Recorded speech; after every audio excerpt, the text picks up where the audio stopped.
Hello, I'm going to show you another neat tool that Britannica has to help you explore different countries. So we're going to go into Britannica, and on this bit down here it's going to have lots of different things, including the World Atlas, which is going to be actually a Google map, and you can drop your person in just as you would on a Google map. You're also going to have the option to look at touring Europe, which I think is really cool. It's going to give you a bit more information about countries in Europe as well. And then the thing that I think is the best is the compare countries. If it's going to work, let's have a look. Compare countries. Okay, so this is really good if you are, say, talking to someone who's come from a different country. Maybe you're going to move somewhere. Maybe you are doing a geography project based on the country, or a history project, or even an English project. Maybe you are raising money for a charity which helps people in a certain country and you want to find out more. And it's also just kind of a fun tool to play around with. So let's pick some countries: United Kingdom and Afghanistan. So it's going to give you loads of information, like the official name, types of government. As I scroll down, you can see more, some of the things like the language. And you can compare these. For example, you want to look at literacy percentage of population aged 15 and over. In Britain, 99% of people over 15 can read and write.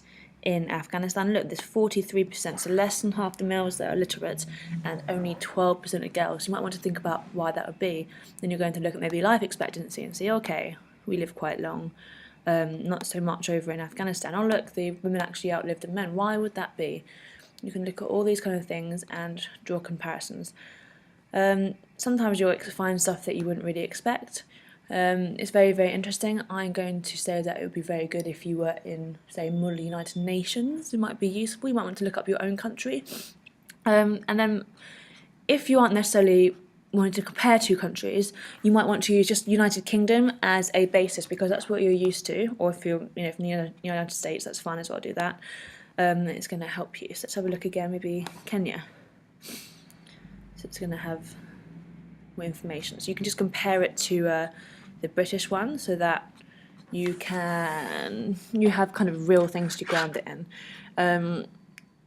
You also might want to have a look, like, so for example, Kenya I thought wouldn't have as high literacy rate, but actually it's quite high, much higher than Afghanistan. Yeah, so that's a really interesting thing to do. You might want to look at North Korea. Let's see how much information is there. Some of these things you might think maybe it's not 100% accurate, because we know that maybe the North Korean government doesn't give us all the information we need to know about their population. You can see, for example, here literacy rate is not included. You might say as well, maybe that life expectancy at birth isn't really factual either. You need to kind of analyse things for yourself. Anyway, I thought that was a really cool tool to play around with. Again, on that homepage, you have loads of cool things here. Biography of the day, biographies, different sorts of media, so videos, daily buzzword, so if you want to find out more. It's also got the CBBC, so news stuff. I also just wanted to point out, again, how to get into different articles. So let's look at the computers article. Search computers and then click that button and straight away you're in there. Here you've got different reading levels, so if you want to get a bit more technical, you can press that. It's going to give you harder reading levels. Up here you can cite, so it's going to give you the Mla Citation. Here you can email that link to someone, you can print it out, you can translate it, just uses Google Translate. You can have someone read it to you, and within the text you can change the reading level. There's also going to be images and videos for your article, related articles, and some information for teachers. Again, when you pop into this article on computers, it's kind of difficult to get away from the Britannica source.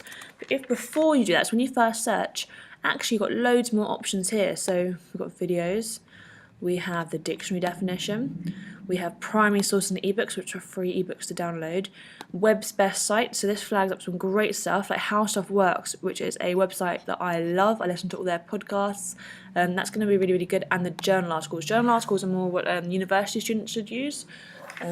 It's going to be more detailed and help with a lot of your research. So, for example, say you are doing an article on computers, instead of then going to Google and trying to find more useful and reliable sources, why not go to that article? That first source can be your computer one, then you might go to web's best sources and you're going to click some of these links. You're going to also look at some of the journal articles. It's kind of guaranteed that if you go through Britannica to find these things instead of Google, you're going to find some fantastic primary and secondary sources to help with your research work. Okay, so enjoy, and please play about Britannica. If you get stuck or lost or want some help, please pop to the hub and see me.